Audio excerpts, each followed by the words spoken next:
أصحاب الجنة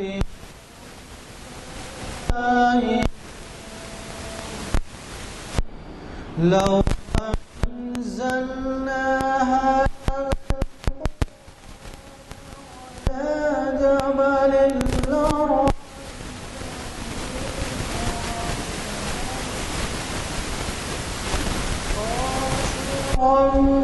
متصدعا من خشية الله وتلك الأمثال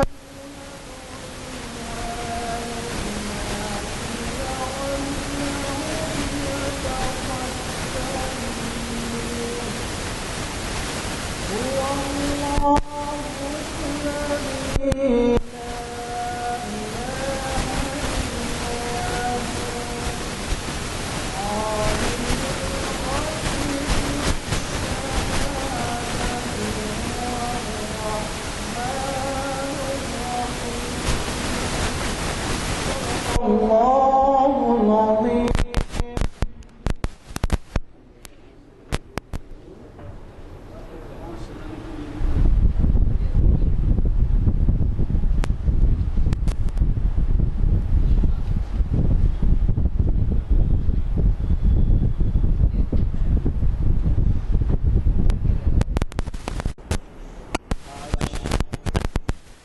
ہمارے درمیان ماہر اقبالیات ڈاکٹر یوسف اعظمی موجود ہیں اور وہ ہمیں ایک اہم عنوان سے اس نشست کو مخاطب کر رہے ہیں.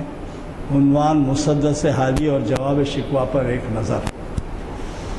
بات یہ ہے کہ ہم مطالعے سے اتنی دور ہوتے جا رہے ہیں کہ پتہ نہیں کہ سامعین میں کتنے لوگ ایسے ہیں جو مسدس حالی کے بارے میں سنے ہیں یا جواب شکوہ کے بارے میں بھی سنے ہیں یا نہیں سنے ہیں. آج کی یہ نشست آج بتاریخ 11 جون 2014 مطابق 12 شعبان 1435 ہجری بروز چہارشنبہ بعد نماز عصر جامع مسجد عالیہ گلف فاؤنڈری کے کانفرنس ہال میں منعقد ہو رہی ہے اور یہ محفل اقبال شناسی کی 762ویں نشست ہے. حضرات، یہ بات تو کسی سے ڈھکی ہوئی چھپی نہیں کہ آج کل ذوق مطالعہ نہیں رہا ہے. باوجود اس کے کہ کئی اہم مضامین دینی معلومات سے متعلق اخبارات میں آتے ہیں، لیکن اخبارات کتنے گھروں میں آتے ہیں اور جن گھروں میں آتے ہیں اس میں کتنے لوگ ان سے استفادہ کرتے ہیں، اس کے بارے میں کچھ بتایا نہیں جا سکتا کیونکہ یہ بھرپور استفادہ نہیں ہو رہا ہے. اور بعض گھروں میں صرف انگریزی اخبار آتے ہیں یا تیلگو آتے ہیں، ہندی آتے ہیں، لیکن اردو اخبار نہیں آتے. بہرحال آج ہمیں بہت ہی اہم عنوان سے مسدس حالی اور جواب شکوہ پر ایک نظر کے بارے میں مخاطب کریں گے ڈاکٹر یوسف اعظمی صاحب. اس سے قبل میں ایک اعلان کر دینا چاہتا ہوں جو ان کی اجازت سے. ماہ رمضان شاید 28 تاریخ سے آغاز ہو جائے گا اور 11 تاریخ کے معنی آج زیادہ سے زیادہ 15-16 دن رہ گئے ہیں. اس موقع پر رمضان سے 2 ہفتے پہلے یا 3 ہفتے پہلے یا آغاز جون میں بہت سے لوگ زکوٰۃ کی طرف متوجہ ہوتے ہیں. ہمارے ہاں زکوٰۃ پر مختلف قسم کے خطابات ہوئے اور ان خطابات سے یہ معلوم ہوا کہ بہت سے ایسے ہمیں ایسے حضرات ہیں جو زکوٰۃ کے احکام سے پوری طرح سے واقفیت نہیں رکھتے. یہ نچوڑ کے طور پر جو ہمارے علماء اور مفتی صاحبان نے ہمیں بتایا ہے، چھوٹا سا ایک مضمون ہے جو میں آپ کے گوش گزار کر رہا ہوں، کچھ کم 1 صفحے پر ہے اور یہ اس لیے اب پڑھ رہا ہوں کہ رمضان جیسے جیسے قریب ہوتے جائیں گے آغاز رمضان، تو اس میں جو ہے اگر دیر نہ ہو جائے کہ آپ کی واقفیت میں آنے سے، تو یہ ذرا غور سے سنیے۔ زکوٰۃ سے متعلق جامع مسجد عالیہ گن فاؤنڈری حیدرآباد میں منعقدہ علماء دین و مفتی صاحبان کی وضاحتیں۔ ادائی زکوٰۃ سے متعلق وقتاً فوقتاً جامع مسجد عالیہ گن فاؤنڈری حیدرآباد میں منعقدہ شرعی انفارمیشن سروس کی نشستوں میں علماء دین و مفتی صاحبان نے قرآن و حدیث کی روشنی میں جو حوالے دیے ہیں ان کا بوقت ادائی زکوٰۃ دھیان رکھا جانا ضروری ہے، جو مختصراً حسب ذیل ہے۔ میں اس کی بھی وضاحت کر دوں کہ شاید ہمارے سامعین میں بہت کم تعداد ایسی ہوں گی جو زکوٰۃ کی ادائی جن پر لازم ہوگی، لیکن یہ معلومات اس لیے بھی ضروری ہیں کہ اگر کوئی زکوٰۃ وصول کر رہا ہے یا لے رہا ہے یا اپنے آپ کو حقدار سمجھتا ہے تو اس کے لیے بھی اس میں وضاحت ہے، اس لیے وہ بھی ضروری ہے۔ مثال کے طور پر اگر آپ زکوٰۃ کے مستحق نہ ہوں اور آپ کو کوئی زکوٰۃ دے رہا ہے اور آپ لے لیں تو آپ گناہ میں مبتلا ہو رہے ہیں، کیونکہ آپ زکوٰۃ کے حقدار نہیں ہیں۔ تو اس وجہ سے ان احکام کو ذرا غور سے سنیے۔ زکوٰۃ اسلام کا ایک اہم رکن ہے، چنانچہ قرآن شریف میں اس کا 57 مقامات پر نماز کے ساتھ ذکر ہے۔ زکوٰۃ جب کبھی واجب ہو جائے تو ادائی میں تاخیر نامناسب ہے۔ اکثر یہ سمجھا جا رہا ہے کہ اس ذمہ داری کو ماہ رمضان میں پورا کرنا زیادہ فائدہ مند ہے۔ اس طرح کا عمل ناواجبی ہے۔ اگر زکوٰۃ کی ادائی کی ذمہ داری ماہ شوال یا ذیقعد یا ذی الحج یا کسی اور مہینے میں ہو تو اس کے لیے رمضان کی آمد کا انتظار زکوٰۃ کے احکام کی ادائی کی صریح خلاف ورزی ہے۔ اس طرح کے عمل سے کئی مستحقین زکوٰۃ استفادے سے محروم ہو جاتے ہیں، اور جب ہر کوئی ماہ رمضان میں زکوٰۃ کی تقسیم عمل میں لاتا ہے تو اس کا امکان رہتا ہے کہ چند مستحق افراد وصولی زکوٰۃ میں بہت زیادہ متحرک ہو جاتے ہیں۔ نتیجتاً اس کا امکان ہوتا ہے کہ بعض مستحقین استفادے سے محروم ہو جاتے ہیں۔ شرعی احکام کے نامکمل معلومات کی وجہ سے بعض ایسے حضرات جن کی نیت ادائی زکوٰۃ سے متعلق واجب الادا اثاثوں یا پھر اس کے محسوب کرنے کے طریقوں میں احتیاط نہیں برتتے اور اندازوں پر اکتفا کرتے ہیں، اور ایسا عمل احکام کی صریح خلاف ورزی ہے۔ مثلاً دیے ہوئے قرض اور پروویڈنٹ فنڈ یا انشورنس یا دیگر فائنانس کی اسکیموں میں لگائے ہوئے سرمایہ پر ادائی زکوٰۃ کی واجبیت وغیرہ۔ اس کی مثال ایک مفتی صاحب نے پرسوں یہ دی کہ آپ نے کسی کو 2 لاکھ روپے قرض دیا ہے اور آپ جب حساب لگا رہے ہیں زکوٰۃ کا تو یہ سمجھ کے کہ یہ تو میں قرض دے چکا ہوں، اس سے آپ بری نہیں ہو سکتے۔ البتہ یہ اس بات کی اجازت ہے کہ اگر آپ کو اس کا امکان ہے کہ وہ رقم واپس نہ ملے گی آپ کو تو آپ اس کے اوپر زکوٰۃ محسوب نہیں کر سکتے، اور یہ ہے کہ اگر وہ مل جائے تو پھر آپ جس وقت ملے اس وقت اس کی زکوٰۃ نکال سکتے ہیں۔ اندازوں پر اکتفا، یہ بھی غور سے سنیے، اندازوں پر اکتفا کرنے والوں کے لیے یہ پیش نظر رہنا ضروری ہے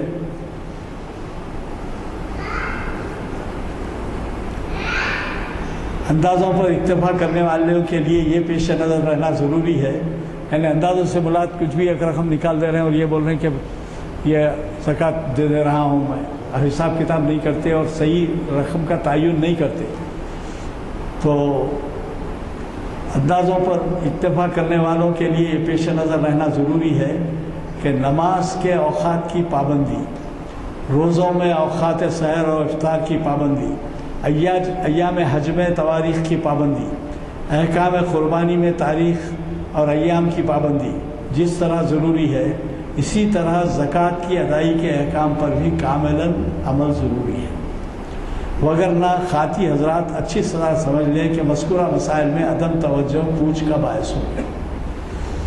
مستحقین زکوٰۃ کے لیے یہ بھی بڑا اہم ہے کیونکہ ہماری اکثر تعداد اس کیٹیگری میں آتی ہے۔ مستحقین زکوٰۃ کے لیے بھی احکام شریعت سے واقف ہونا ضروری ہے، وگرنہ زکوٰۃ کی وصولی اور قبولیت کے شرائط کی خلاف ورزی ہونے کا امکان رہے گا۔ مندرجہ بالا وضاحتوں کے پیش نظر اس کو میں خاص طور پہ آپ کی توجہ مبذول کراؤں گا، کیونکہ آپ اپنے حلقوں میں بھی یہ بتا سکتے ہیں یہ اعلان کے لیے میں اوپر وضاحتیں کیا ہوں۔ مندرجہ بالا وضاحتوں کے پیش نظر محافل جامع مسجد عالیہ گن فاؤنڈری حیدرآباد کی جانب سے ایک خصوصی نشست بتاریخ 24 جون 2014 بروز منگل 4 ساعت بمقام کانفرنس 4 ساعت شام بمقام کانفرنس ہال مسجد عالیہ میں منعقد ہوگی، جس میں 3 مفتی حضرات ان کے نام ہیں نماز مغرب تک موجود رہیں گے۔ ایسے حضرات جو احکام زکوٰۃ کی روشنی میں ان کے اثاثے جات، مدت اور نوعیت، منافع، استفادہ جیسے پراویڈنٹ فنڈ، قرض اور دیگر منفعت کے لیے محفوظ سرمایہ میں مقدار زکوٰۃ کو محسوب یعنی اسس کرنے میں فرداً مشورات سے سرفراز فرمائیں گے۔ گزارش ہے کہ زیادہ سے زیادہ افراد اس خصوصی نشست میں سے استفادہ کریں۔ یعنی پھر میں مختصراً کہہ دیتا ہوں، 24 تاریخ کو منگل کے دن 4 بجے یہاں مفتی صاحبان موجود رہیں گے۔ آپ میں سے یا آپ کے حلقے میں کوئی چاہے تو وہ آئیں، وہ فارم دیں گے اور وہ فارم آپ کے اور ان کے درمیان راز ہی رہے گا۔ اس پر آپ لکھ دیں گے کہ میرے ہاں نقد اتنا ہے، سونا اتنا ہے، چاندی اتنی ہے، بینک میں اتنا ہے، فلاں جو بھی آپ لکھیں گے اس کے اندر سرمایہ، کیونکہ ہر چیز پہ آپ کے پاس موٹر کار ہے، آپ کا مکان ہے، زکوٰۃ نہیں ہے اس کے اوپر، تو جن چیزوں پہ زکوٰۃ ہے اس کے اوپر ٹک کریں گے وہ، اور جن پہ نہیں ہے وہ ٹک نہیں کریں گے، یعنی کراس کر دیں گے، اور جن پہ ٹک ہے ان کے دیکھیں گے کہ مدت کتنی ہوتی ہے۔ اگر 1 سال ہو گئی ہے تو واجبی ہے، اور نہیں اگر فرض کیجئے اب جا کے محرم سفر میں ہو رہی ہے تو آپ پہ لازم نہیں ہے کہ اب آپ ادا کریں۔ تو لہٰذا ایسے فارم آپ کو دیے جائیں گے، 2 مفتی صاحبان علیحدہ بیٹھ کے آپ ایک کو اٹینڈ کریں گے وہ، اور جن صاحب جو ایک مفتی صاحب ہیں وہ وضاحتوں کے لیے بیٹھے رہیں گے بغیر کسی فارمز کے۔ تو آپ اپنے حلقوں میں بھی اس بات کی کوشش کریں کہ اس سے استفادہ ہو۔ یہ بھی بتا دوں میں آپ کو کہ اگر میاں زکوٰۃ نکال دے رہے ہیں تو اہل خانہ شاید یہ سمجھتے ہیں کہ میری ذمہ داری ختم ہو گئی، حالانکہ ان کے پاس بھی جو کچھ اثاثہ ہے اس کے اوپر بھی زکوٰۃ ہے۔ تو اس طرح سے یہ اہم اعلان ہے۔ اس کے پیش نظر 24 تاریخ کو 23 کو ہماری شریعت انفارمیشن کی آخری نشست ہے، کیونکہ 28 سے رمضان میں بند رہتے ہیں ہمارے محافل۔ تو 23 تاریخ کو متین قادری صاحب کا خطاب ہے، وہ علیحدہ عنوان سے ہے۔ 24 کے جو عنوان ہیں وہ 4 تاریخ کو آپ یہاں پر موجود رہیں اور اس سے استفادہ کریں، اور اپنے حلقوں میں کوئی رہنمائی چاہتے ہیں تو ان کو لے کر آئیں، یہ آپ کے لیے ثواب کا باعث ہوگا۔ میں آج کے ہمارے مقرر صاحب سے گزارش کرتا ہوں کہ وہ شہ نشین پر تشریف مخاطب۔ جیسا کہ اعلان کیا گیا ہے، آج کا جو عنوان ہے مسدس حالی اور جواب شکوہ پر ایک نظر۔ محترم غلام یزدانی صاحب اور دوسرے بزرگ، مسدس حالی ان کے حافظے کا شاید حصہ رہا ہو، کیونکہ مدرسوں میں بھی پڑھایا جاتا تھا اور ایک وقت تک اس کے جو ہے بڑا جو ہے اصل مسئلہ دونوں نظموں کا یہ ہے کہ مسلمانوں کی حالت زار کا بحران کے لمحوں میں تجزیہ پیش کیا گیا ہے شعری روح پر۔ مسدس حالی جز بن گیا ہے مسدس حالی کے ساتھ، جیسے سر سید، سر جز بن گیا ہے سید کا۔ ہم تو وہ عرصے تک سمجھتے تھے کہ سر سید نام ہے، بعد میں جو پتہ چلا کہ سر ان کا جو کتاب ہے سید کا حصہ ہو گیا۔ مسدس حالی کی اہمیت کا اندازہ آپ اس بات سے لگائیے۔ مسدس ایک خاص فارم ہے۔ دیکھیں، شاعری کے مختلف روپ ہوتے ہیں۔ آپ لوگ زیادہ غزل سے واقف ہیں آج کے دور میں۔ اس سے پہلے جو ہے ایک مسدس جو ایک خاص بند میں بند تراکیب میں لکھی جاتی تھی، مثنوی لکھی جاتی تھی اور مختلف انداز کے. آج کل نئی شاعری کے نئے روپ آئے ہیں، نظم آئی ہے، خطاط اور رباعیات پہلے سے تھے، ہائیکو کا اضافہ ہوا ہے اور ترائیلیں، بہت سی چیزیں. تو اس بند کی ترکیب میں بیانیہ اظہار بہت آسانی سے ہو سکتا ہے. مسدس کی عظمت اس بات سے دیکھ لیجئے کہ سر سید سے پوچھا گیا کہ آپ سے پوچھا جائے کہ آپ نے کیا کام کیا، تو انہوں نے کہا کہ میں اپنی نجات کے لیے مسدس کے لکھوانے کو بنیاد بناؤں گا. اور سر سید ظاہر ہے کہ بہت غیر معمولی شخصیت تھی. 1857 ایک بہت بڑا خونی منظرنامہ پیش کرتا ہے. یہ پہلی جنگ آزادی ہے جہاں مشترکہ طور پر آزادی کے لیے لڑائی لڑی گئی، لیکن آزادی میں شکست ہوئی اور اس شکست کے بعد برطانوی سامراجیت نے یہ سمجھا کہ فور فرنٹ پہ تو سب مسلمان ہی تھے، اگرچہ کہ یہ کوئی صرف مسلمانوں نے نہیں لڑائی لڑی، کچھ سکھوں نے شاید الگ سے کچھ مراٹھوں نے کیا ہوگا، لیکن بنیادی طور پر پوری قوم جو ہے برطانوی استعماریت کے خلاف اٹھ گئی تھی. انگلینڈ میں جب آپ جاتے ہیں میوزیم کو دیکھنے کے، وہاں پر وہ جو اس کا ہیرو تھا، اس کا ایک بہت بڑا جو گھوڑے پہ بیٹھا ہوا جو ہے بتایا جاتا ہے کہ 1857 میں اس نے وہ کیا. تو برطانوی سامراجیت نے محسوس کیا کہ فور فرنٹ پہ مسلم رہے ہیں، عذاب ان پہ ڈھاؤ. ظاہر ہے کہ بہادر شاہ ظفر سمبل تھے، علامت تھے، اور سب نے مل کر، صرف مسلمانوں نے نہیں، سب نے مل کر ان کو اپنے جو ہے تجدید کی کہ وہ ہم آپ کے لیڈر ہیں. وقت بہرحال یہ ہے کہ میڈیول ٹائم اور ماڈرن ٹائم کے درمیان فرق تھا. بہت سی ملٹری اور فوجی جو ہے اسلحہ بہت آگے تھے، اگرچہ کہ ہندوستانیوں کا جوش کم نہیں تھا، لیکن جوش اپنی جگہ ضرور ہے، لیکن کچھ سپورٹنگ فیکٹرز بھی ضروری ہوتے ہیں. شکست کے بعد حوصلہ نہیں ہارا، جنگ ہاری مگر حوصلہ نہیں ہارا. لیکن ظاہر نفسیاتی کیفیت ہوتی ہے، مسلمانوں کے اندر تھوڑا ڈی مورلائزیشن ہو گیا. کیوں ہے؟ بھئی آپ کے ایک پیچھے بس لگا دیے کہ آپ ہی ہیں. جیسے آج دہشت گردی، بھئی کرکرے نے ہندو دہشت گردی کے چہرے سے نقاب الٹا، اس کو ختم کر دیا. صرف ایک ہی جو ہے مذہب کے ماننے والے دہشت گردی. اوکلاہوما پہ کرسچنوں نے پورے فیڈرل بلڈنگ کو گرا دیا، آپ اس کو دہشت گردی نہیں کہتے.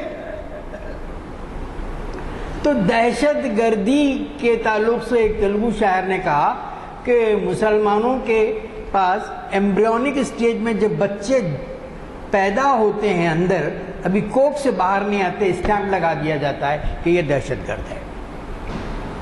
تو ہر دور میں ہوتا ہے. تو یہاں تو دلی پر خون بہتا رہا، لاشیں درختوں سے لگائی گئی. جو ملک اپنے آپ کو تہذیب کے علمبردار کہتے ہیں، اور انہوں نے ایسی حرکت کی، اور یہاں ہی نہیں کہ دنیا کے مختلف مقامات پر کرتے رہے ہیں اور کر رہے ہیں، اور اجتماعی انداز میں کر رہے ہیں، اکیلے نہیں. تو اس کے بعد حالت جو ہے بڑی جو ہے ڈی مورلائز ہو گئی تھی سوسائٹی، خاص طور سے مسلمان.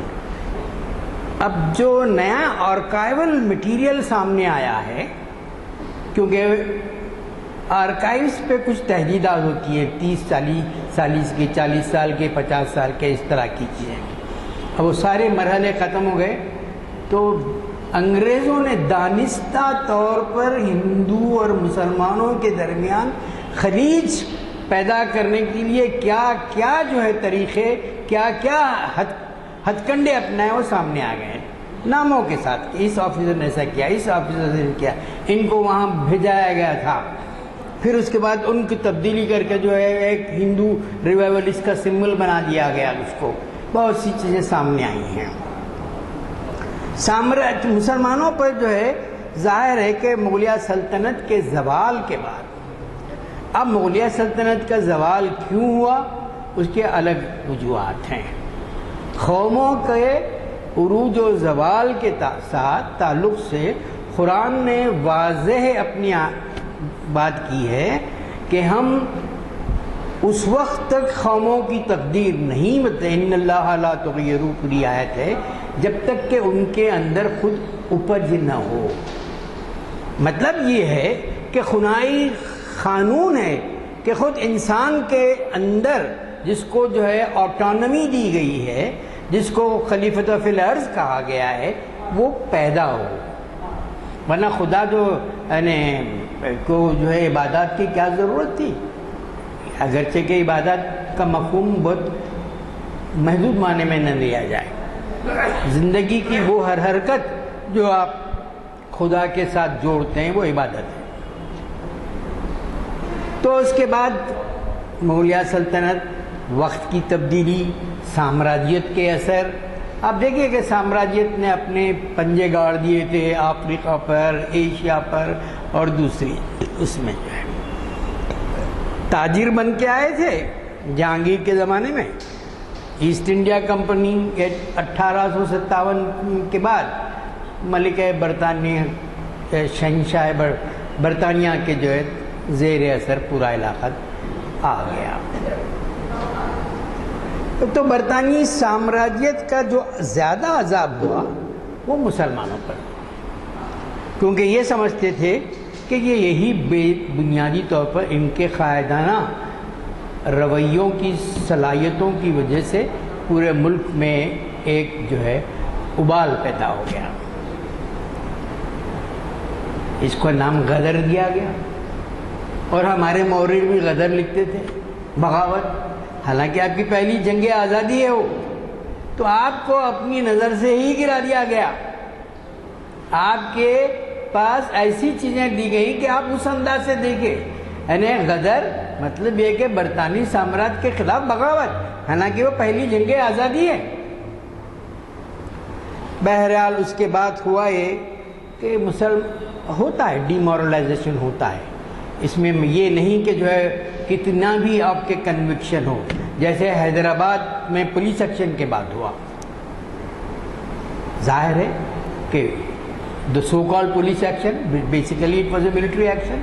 آپ جو چاہیں ان کا حسن کرشمہ ساز کرے، آپ جو بولے ٹھیک ہے، لیکن اصول کے طور پر، دیانت کے طور پر بات حقیقت آئی ہے. اور مشہور فلم اسٹار شام بینگل نے لکھا کہ 1947 کے تقسیم کے المیے کے بعد سب سے بڑا المیہ حیدرآباد کا ڈسٹرکشن ہے. حیدرآباد کی اکائی کو توڑا گیا جمہوریت کے نام، لسانی تقسیم کے نام پر.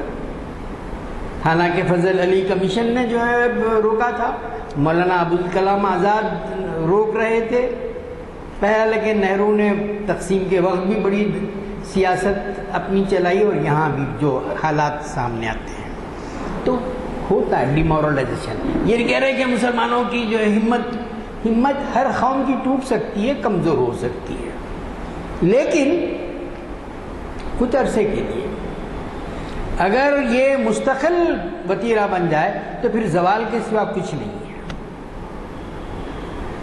تو 1857 کے حالات کے بعد لوگوں نے اپنے اپنے انداز میں سوچا. سر سید نے محسوس کیا کہ کنفرنٹیشن مناسب نہیں ہے، تصادم مناسب نہیں ہے۔ انہوں نے مسلمانوں کے امیج کو بہتر بنانے کی کوشش کی۔ یہ ایک حکمت عملی تھی، وہ انگریزوں کے ذہنی غلام نہیں تھے۔ یہ میں آپ کو وضاحت کے ساتھ کہنا چاہتا ہوں۔ پھر اس کنفرنٹیشن کو روکنے کی انہوں نے کوشش کی اور تعلیم کو بڑی بنیاد بنایا۔ ڈاکٹر سید عابد حسین مشہور، جنہوں نے عبدالحقیق ڈکشنری کا کام کیا، بہت جامعہ کی ترقی میں ان کا کہا کہ جتنا سر سید نے کام کیا اس کا 1/10 حصہ تعلیم کے میدانوں میں کسی اور کے حصے میں نہیں آیا۔ آج تعلیم کے بہت پھیلاؤ بھی آیا ہے، جس میں لوٹ مار کمپنیاں بھی آ گئی ہیں، لیکن لوٹ مار کمپنیاں تو بہت آ گئی ہیں، درگاہوں میں آ گئی ہیں، مدرسوں میں آ گئی ہیں، اور جو تعلیمی اداروں میں آ گئی ہیں، پورے انسٹیٹیوشنز میں آ گئی ہیں۔ اب اس کو اب چاہیں تو اعداد و شمار بھی دے دیے جا سکتے ہیں کہ یہ وقت نہیں ہے۔ تو ہوا یہ کہ پستی کا جو مسئلہ تھا، مولانا خواجہ الطاف حسین حالی نے محسوس کیا کہ یہ ڈیمورلائزیشن نہیں ہونا چاہیے۔ خدا نے آج تک اس قوم کی حالت نہیں بدلی، نہ ہو جس کو خیال آپ اپنی حالت کے بدلنے کا۔ دیکھیے، یورپ کی ترقی میں میگنا کارٹا کا بڑا ہاتھ ہے، ان کی فرد کی آزادی کا بڑا ہاتھ ہے۔ امریکہ کی ترقی میں دیکھیے، ان کے اندر جو ہے پورے دنیا کے ذہین لوگوں کو انہوں نے اپنی جگہ بلایا۔ وہ سیکلوڈڈ انداز میں نہیں ہے، لینڈ آف اپرچونٹیز کا نقشہ دیکھ کے ایک سے ایک ذہن کو بلایا، اور اس میں کچھ ظلم بھی ہوئے، یہودیوں پہ ظلم بھی ہوا یورپ میں، آئنسٹائن اور دوسرے لوگ بھی گئے وہاں پر۔ تو ایک بہت بڑی حکمت عملی ترقی کی ہوتی ہے، اور یہ حکمت عملی ہی بنیاد ہے آپ کے لیے۔ خالی بھائی آپ چونکہ مسلم نام کے ہیں تو آپ کے خانے میں ترقی دی جائے گی، ایسا نہیں ہے۔ ابن خلدون کی تاریخ پڑھیے آپ، قوموں کی ترقی کے 3 مرحلوں میں، اس میں اس نے بہت سی باتیں بتائی ہیں۔ بہت بڑے سوشیولوجسٹ تھے، مورخ تھے ابن خلدون، یورپ بھی ان کو، اور ابن سینا بھی کو بھی، اور یورپ ان کی بہت غیر معمولی۔ مسلمانوں کے ہاں جو انقلاب آیا، بھائی جہالت کا جو دور جاہلیت کہتے ہیں اسلام سے پہلے کا، کیا تھا؟ پھر ان کو قرآن کی ہدایت ملی، دیکھتے دیکھتے کئی بر اعظموں پہ پھیل گئے، علم کی اور فراوانی ایسے ہی نہیں آئی۔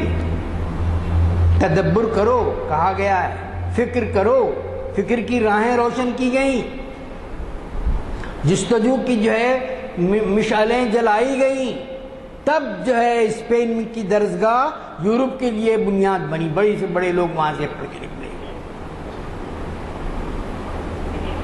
لیکن پھر اس کے بعد زوال آیا۔ زوال کے بھی مختلف اسباب ہیں، سماجی نقطہ نظر سے، تاریخی نقطہ نظر سے زوال کے بھی اپنے اسباب ہیں، ترقی کے بھی اپنے اسباب ہیں، اور ترقی کے بہت سی بنیادی محرکات بھی رہے ہیں۔ ایثار دیکھیے کہ کس طرح سے صحابہ نے ایثار کے ذریعے غیر معمولی تو ان کے اندر جو محبت پیدا ہوئی تھی وہ غیر معمولی تھی۔ تو سر سید نے کہا کہ مسدس اہم ہے۔ خواجہ الطاف حسین حالی نے یہ مسدس 1879 میں لکھی گئی، آپ اندازہ لگائیے کتنا عرصہ پہلے لکھی گئی۔ پھر بعد میں اس میں تھوڑی سی سیکنڈ ایڈیشن 4 سال کے بعد چھپا، پھر اس کے بعد اس کا ضمیمہ چھپا، کیونکہ ہوا ہے کہ مسدس میں حالی نے پورے ایک دم یاسیت کی کیفیت پیدا کر دی، تم کیا ہو، تمہارے اسلاف یہ تھے، تم میں کچھ بھی نہیں۔ تو لوگوں نے کہا کہ یہ تو ٹھیک ہے، لیکن کچھ تو امید کی بھی جو جھلک پہ آپ نظم کو ختم کریں۔ تو بعد میں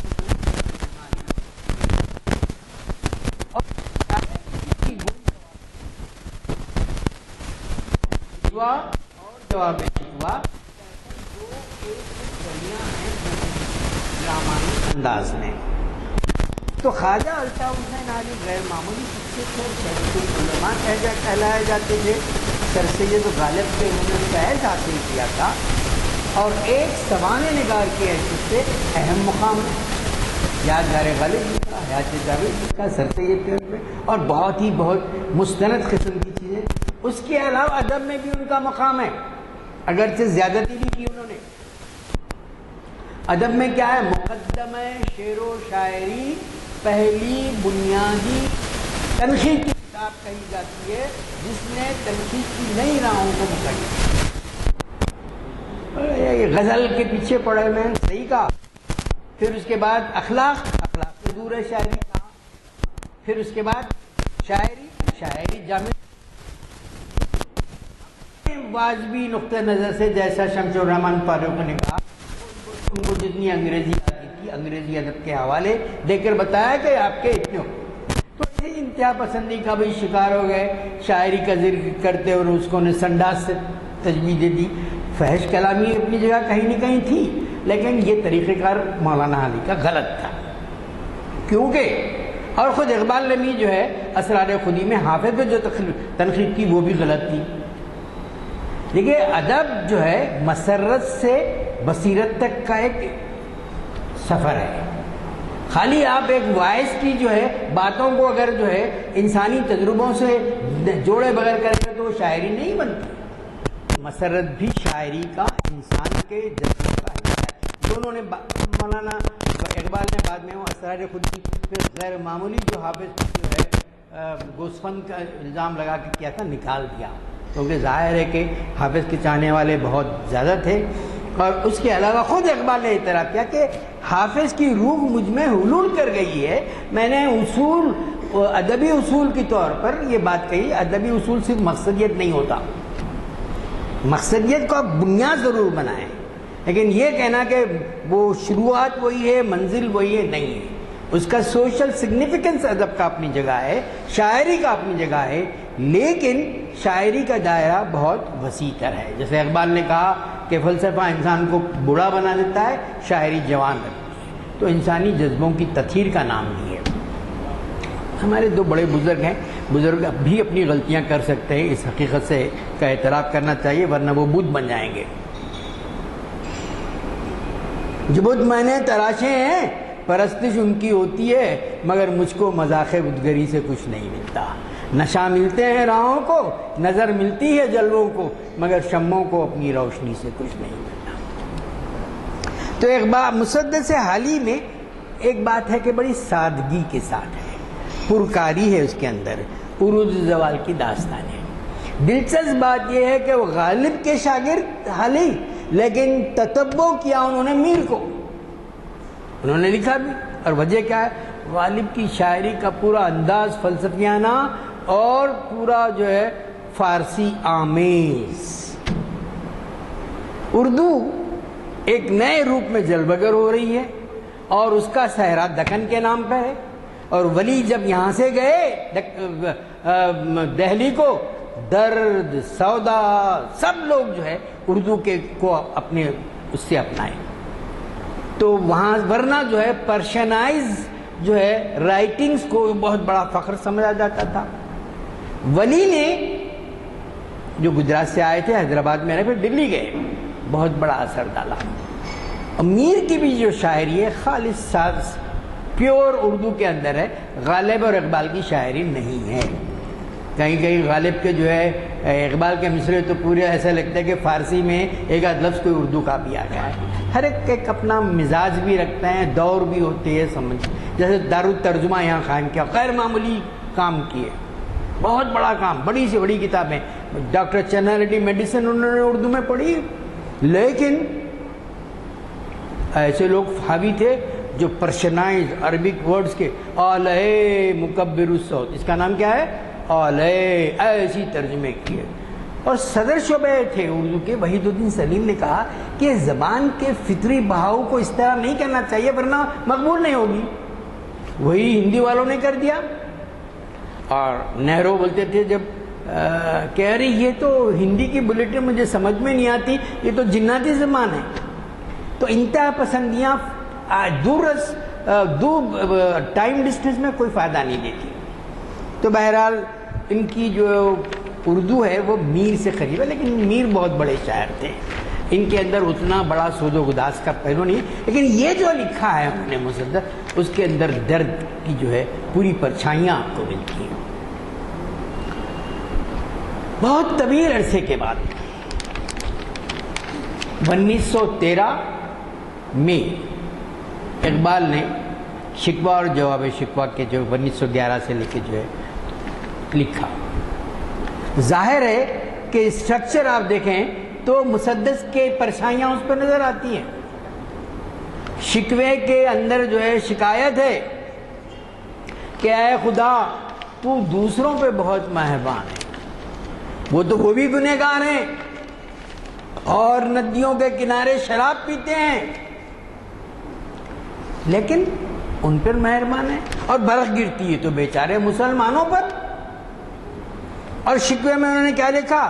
اے خدا شکوے ارباب وفا بھی سن لے، خوگرے حمد سے تھوڑا سا گلا بھی سن لے. نقش توحید کا ہر دل پہ بٹھایا ہم نے، زیر خنجر بھی یہ پیغام سنایا ہم نے.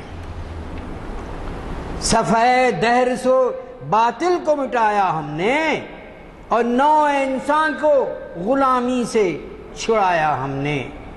رحمتیں ہیں تیری اغیار کے کاشانوں پر، اور برف گرتی ہے تو بیچارے مسلمانوں پر. ایک بلبل ہے کہ ہے محو ترنم اب تک، اس کے سینوں میں ہے نغموں کا تلاطم اب تک. کاش گلشن میں ہماری بھی کوئی فریاد سن لے. تو یہ شکایت انہوں نے ایک شاعرانہ انداز میں حضور خدا کے دیار میں پیش کی. لیکن مسلمانوں کے ایک بڑے طبقے نے اس کو پسند نہیں کیا. اب یہ کہہ دینا کہ اے خدا تجھ میں اب یکتا ہی نہیں ہے، ہر جائی ہے، تو دوسروں پہ کرم کر رہا ہے، وہ ایک درد کی ایک کیفیت، ایک ٹیسٹ تھی جس کو شاعرانہ انداز میں پیش کیا، لیکن بہرحال اس کو پسند نہیں کیا گیا. ایسے تصوف میں کچھ حلقے ایسے ہیں جو خدا سے محبت بھری لڑائی بھی لڑتے ہیں. رسول کے ساتھ محبت کے آداب اپنی جگہ ہیں، لیکن باپ کی طرح وہ خدا سے جو ایک محبت بڑی لڑائی بھی لڑتے ہیں. تو جب یہ شکوہ لکھا گیا تو کچھ لوگ جو ہے کہا کہ اقبال نے کیا کیا اس میں ایسا.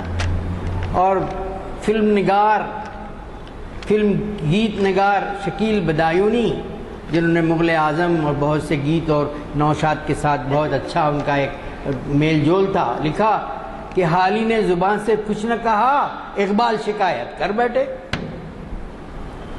حالی نے زبان سے کچھ نہ کہا، اقبال شکایت کر بیٹھے.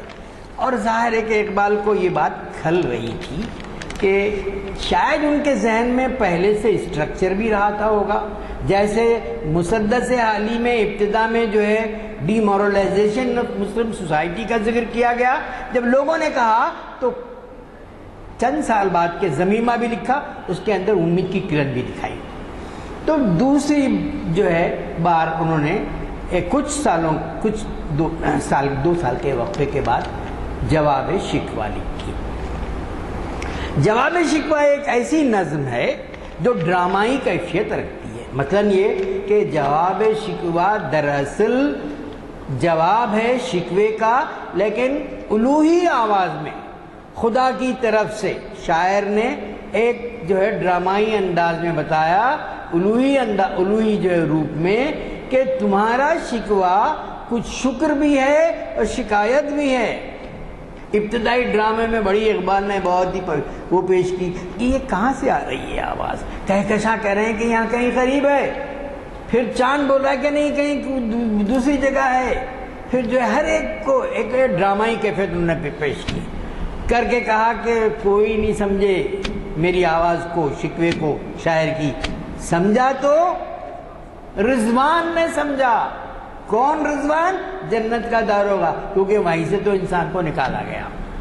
یہ کیفیت انہوں نے ڈرامائی انداز میں ابتدا میں جواب شکوہ میں پیش کی۔ یہ شاعرانہ انداز ہے، تھوڑی سی شاعرانہ پوئٹک لائسنس کہا جاتا ہے۔ اب جو ہے شعری صداقت تھوڑا مبالغہ ہوتی ہے، لیکن جو ہے واجبی روا سمجھی جاتی ہے۔ تو وہاں سے جو ہے مجھ کو سمجھا تو رضوان نے سمجھا۔ پھر اس کے بعد ہوا یہ کہ یہ جو جواب شکوہ ہے، جیسا میں نے کہا کہ ڈرامائی انداز میں جواب ہے خداوند کی طرف سے، جو ایک ڈرامائی جو روپ کہ شکایت بجا ہے، شکایت بجا ہے، لیکن جو شعری آواز الوہی روپ میں آئی کائنات کے کارساز کی، اس نے کہا کہ تم شکایت کرتے ہو لیکن تم ہو کیا؟ تم نے کیا کیا؟ نوع غلامی کو نجات دلانے والے تمہارے اسلاف تھے، قربانیاں دینے والے تمہارے اسلاف تھے، اور تم کیا ہو؟ تم تو سید بھی، افغان بھی، سب کچھ ہو، لیکن یہ بتاؤ کہ مسلمان بھی ہو۔ ذاتوں میں بٹی ہوئی شخصیتیں، ملاؤں پر جو ہے کی باتیں آئی ہیں، اور مسدس حالی پہ بڑی کڑی تنقیدیں اس لیے بھی ہوئی تھی اپنے دور میں۔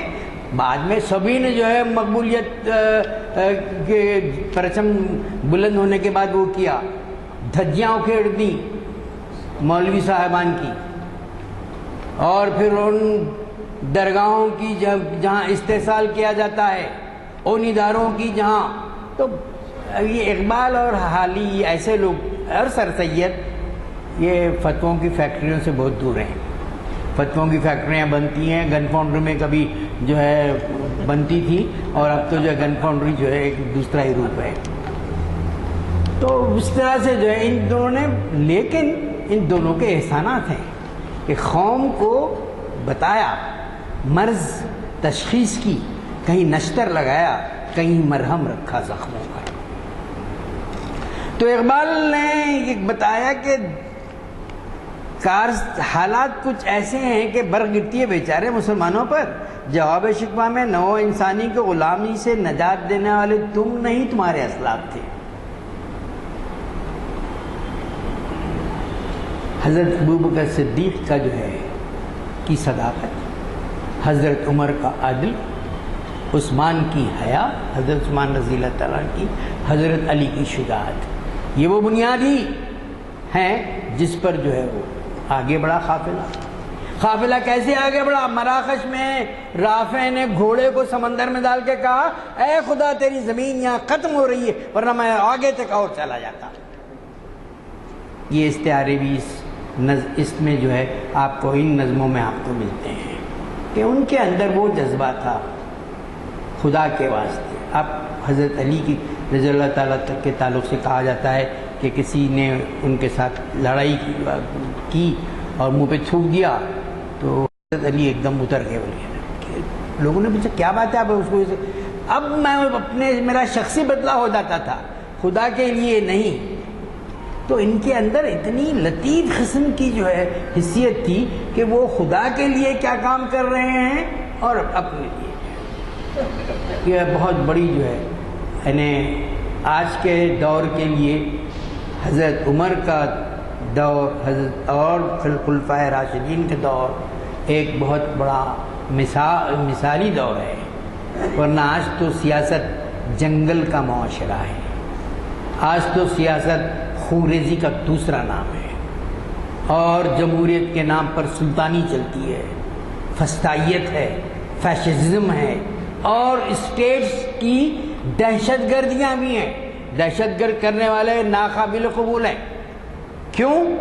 کیونکہ آپ کو بتایا گیا ہے کہ قرآنک انجیکشن کے کہ ایک انسان کی بے جا موت ساری انسانیت کے موت کے مترادف ہے۔ ایک معصوم انسان کی جو ہے آپ جان لے کے بولیں گے ارے وہ غیر مسلم تھا، آپ کو اجازت نہیں ہے۔ جہاد اور قتال کے یہ نہیں بنیاد ہے۔ تو اس طرح سے ہمارے اسلاف کے اندر جو ترقی کی خواہش تھی وہ بیدار رہنی چاہیے، اور رسول اکرم صلی اللہ علیہ وسلم نے خدا کی ترجمانی کے ذریعے جو راستہ دکھایا، امت کو اپنا سفر جاری رکھنا چاہیے۔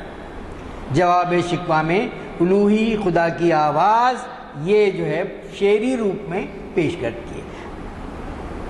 خدا کی آواز کا مطلب خدا کی نہیں، ایک شاعر، یہ ایک جواب جو ہے الوہی انداز میں ڈیوائن وائس کے ذریعے اور شکوے میں اٹھائے گئے بہت سے سوالات کا جو بات پیش کر رہا ہے۔ لیکن بنیادی شرط یہ ہے کہ اس امت کو اپنے شعور کا حصہ حب رسول کو بنانا چاہیے۔ حب رسول کو اپنا جو ہے شعور کا حصہ بنانا چاہیے۔ یہ دنیا کچھ بھی نہیں ہے، یہ جہاں چیز ہے کیا؟ لوح و قلم تیری، یہ دنیا کچھ بھی نہیں ہے۔ لوح و قلم، پوری کائنات تمہارے دامن میں ہے، تم اس کے دسترس، تمہاری دسترس میں۔ نظم جواب شکوہ اس شعر پہ ختم ہوتی ہے کہ محمد سے وفا تو نے تو ہم تیرے ہیں، یہ جہاں چیز ہے کیا؟ لوح و قلم تیرے۔ اس طرح سے اس دھرتی کی قیادت ان لوگوں کے ہاتھوں میں ہوگی جو اس کے بتائے ہوئے اصولوں پر چلیں گے۔ تاریخ اس بات کی شہادت دیتی ہے کہ جن لوگوں نے ان راستوں پر چلنا سیکھا انہوں نے جو ہے فلاح حاصل کی، کائنات کے مالک بن گئے۔ سبق پھر پڑھ صداقت کا، شجاعت، عدالت کا، شجاعت کا، لیا جائے گا تجھ سے کام دنیا کی امامت کا۔ دنیا کی امامت کی 1000 سال تک۔ اور امام وہ لوگ جو بدو تھے، جانتے نہیں تھے، تہذیب سے ان کا کوئی رابطہ نہیں تھا، دنیا کی جو ہے قیادت ان کے ہاتھوں میں آئی۔ یہ قرآن کا سرچشمہ ہے۔ رسول جو قرآن کا ایک مجسم تھے، ان کی جو ہے ہدایت کا سرچشمہ ہے۔ توحید کی امانت سینوں میں ہے ہمارے، آسان نہیں مٹانا نام و نشان ہمارا۔ تو اس طرح سے 19ویں صدی میں مسدس حالی کی یہ درد انگیز نظم، 20ویں صدی میں اقبال کی درد انگیز نظموں میں شکوہ اور جواب شکوہ، دو ٹوین پوئمز کہتے ہیں آپ اس کو، قوم و ملت کی تاریخ کے وہ المناک واقعات کا تجزیہ پیش کرتے ہیں شعری انداز میں۔ مسلمانوں کے عروج و زوال کا ایک سائنٹیفک احتساب ہے عقلی بنیادوں پر۔ مسدس حالی میں غمناک تصویریں ہیں، اور آخر میں نے جیسا بتایا کہ زمینے میں کچھ امید کی کرنیں بھی آئی ہیں، لیکن جواب شکوہ میں امید کی تابناک کرن کو آخر میں بتایا گیا ہے۔ اللہ تعالیٰ خدائی آواز کہتی ہے کہ تم تھے، اب بھی تم جو ہے ہو سکتے ہیں، لوح و قلم تمہارے ہو سکتے ہیں، لیکن یہ بنیادیں ہیں، ان راہوں پر چلنا چاہیے۔ 21ویں صدی کا منظرنامہ بھی کچھ اسی طرح ہے۔ 19ویں صدی کی مسدس حالی کی بات میں نے کی، 20ویں صدی کے شکوے اور جواب شکوے کی بات سامنے آئی، آج 21ویں صدی کا منظرنامہ بھی کچھ اسی بحران کا جو ہے کیفیت پیش کرتا ہے۔ حالات خطرے مختلف ہیں، مسلم مملکتوں نے اپنی شناخت حاصل کی، سامراجیت کے شکنجوں سے آزاد تو ہوئے، لیکن ریموٹ کنٹرول جو ہے امپیریلزم کا ابھی بھی حصہ ہیں۔ مصر میں خون بہ رہا، کس کی وجہ سے بہ رہا ہے؟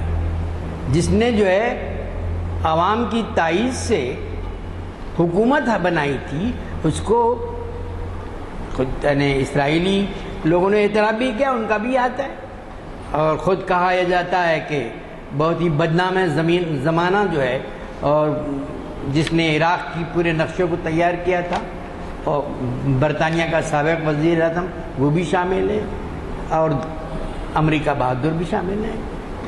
یہ آپ ایک طرف جمہوریت کا نعرہ لگاتے ہیں، آمریت کے خلاف کرتے ہیں، اور جو منتخب ہوتے ہیں ان پہ اجتلا، اس سے پہلے الجیریا میں بھی کیا آپ نے کئی جگہ. بہرحال 21ویں صدی کا منظرنامہ کچھ الگ جو ہے، سامراجیت کی خونخواریت بھی ہے یہاں پر، اور ہر جگہ خون بہ رہا ہے. آپ دیکھ لیجئے مسلمانوں کا خون بہ رہا ہے.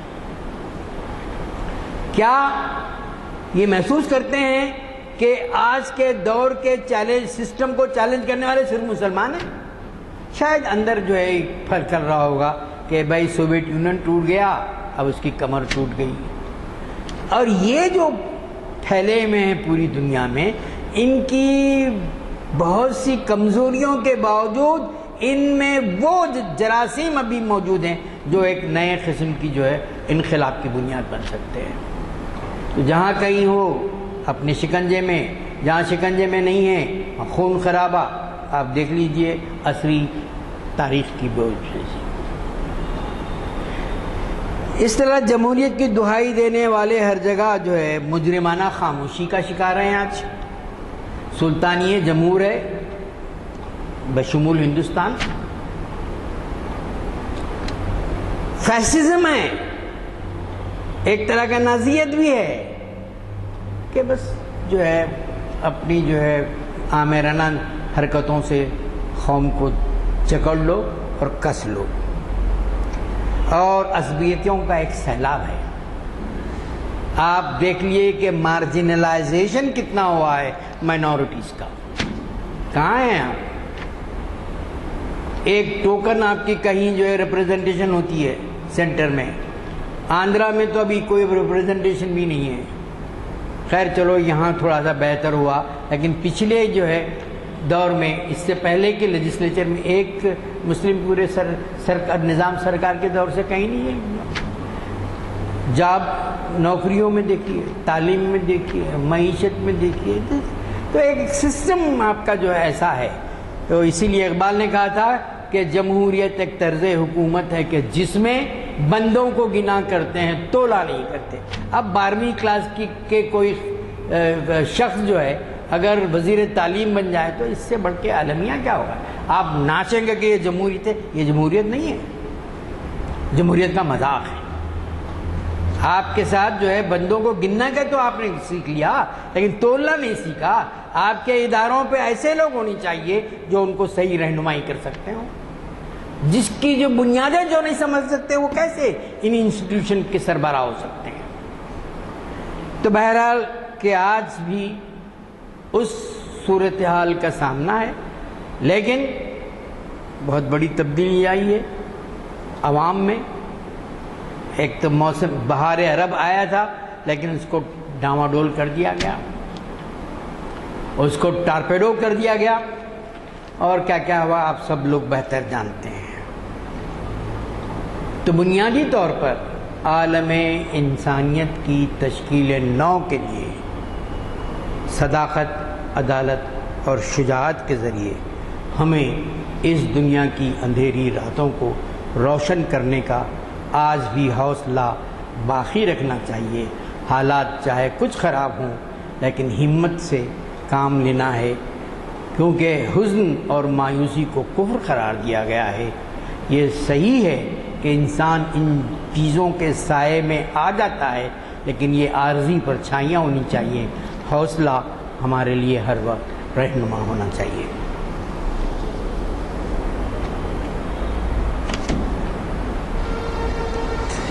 تو محترم عمرہ کر کے آئے ہیں تو دعا آج انہی سے کہیں گے. ایک روایتیں تو یہ ہیں کہ جو دو عمرہ اور حج کر کے آتے ہیں، ایک عرصے تک ان کی دعاؤں میں قبولیت کا جو عنصر بہت زیادہ ہوتا ہے. تو میں آپ سے ادباً گزارش کروں گا کہ آپ دعا کریں. چاہے تو آپ وہاں سے بھی کر سکتے ہیں، یہاں سے بھی.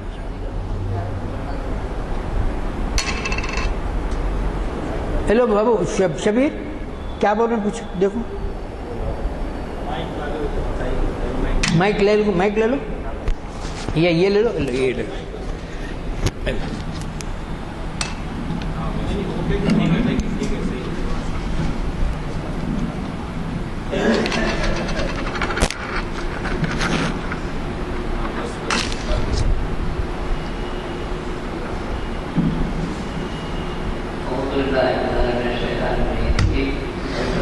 اللہ الرحمن الرحیم۔ آج کے لیکچر کو سن کر بڑی خوشی ہوئی کہ ہمارے فاضل مسلم نے جو عالی فلاح و شکوہ کا عامل کیا اور انہوں نے حالات بتائے میں پوری شکوہ جو شکوہ بھی میں میں پڑھتا تھا اور علی کے مسلسل بھی پڑھتا ہوں۔ یہ دونوں کے علاوہ بھی ایک اور بات ہے کہ جیسا کہا کہ بھائی سلمان جو ہے مایوس نہ ہوں بلکہ جو ہے بہت زیادہ کبھی کبھی کو کرے گا۔ تو برسوں پہلے شیخ شادی نے کہا تھا کہ اے کریم اسپتال ہے غیر، اے کریم اسپتال ہے غیر، ابر و ترسا وظیفہ خداری دوست کرا پوجا کرنی محروم ان کے فاطر سننا نظر آئی۔ اے خدا اے کریم اے پروردگار، جب تو جو ہے ابر و ترسا یہودیوں اور نصرانیوں کو جو ہے بخشتا ہے تو دوستوں کو کیسے بھولے گا؟ دوستانہ پوجا کرنی محروم کے فاطر سننا نظر آئی۔ دوسری بات بڑی اچھی بات بتائی کہ مسدس علی اسی تشریح ہے وقت تنگی کے لحاظ سے زیادہ نہیں کی ہے۔ مسدس کے معنی جو ہے 6 سنسکرت کے ہوتے ہیں اور میں یاد کیا تھا کہ آج کے زمانے میں جو ہے کیا ہے اسکل اس میں 6 گولیاں ہوتے ہیں اور اس کو بھی جو ہے اردو میں یا عربی میں جو ہے مسدس کہا جاتا ہے اور اسی لیے کہا جاتا ہے کہ ہر گولی اس کے اندر کوئی اضافہ کرتی ہے، جیسے جو ہے مسدس علی کے ہر مصرع جو ہے وہ اپنے قابل غور ہے۔ میں کرتا ہوں بسم اللہ الرحمن الرحیم، اللہم صلی علی سیدنا محمد وعلی سیدنا محمد وبارک وسلم واصحابہ وآلہ الطیبین الطاہرین صلی اللہ علیہ وسلم۔ اللہم ثبتنا علی طاعتک لا الا رسولہ، اللہم لا تزغ قلوبنا بعد إذ هديتنا وهب لنا من لدنك الكافرين۔ بسم اللہ الرحمن الرحیم، ربنا اننا سمعنا منادیا ينادي للإيمان أن آمنوا بربكم فآمنا، ربنا فاغفر لنا ذنوبنا وكفر عنا سيئاتنا وتوفنا مع الأبرار، ربنا وآتنا ما وعدتنا على رسلك ولا تخزنا يوم القيامة إنك لا تخلف الميعاد۔ صلی اللہ علیہ وسلم۔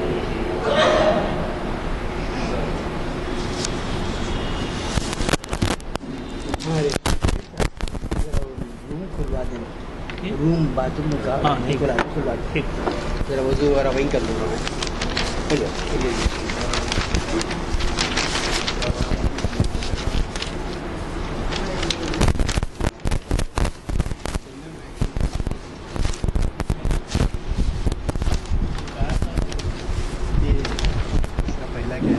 بندوں کو کریں، جمہوریت ایک طرز حکومت ہے کہ جس میں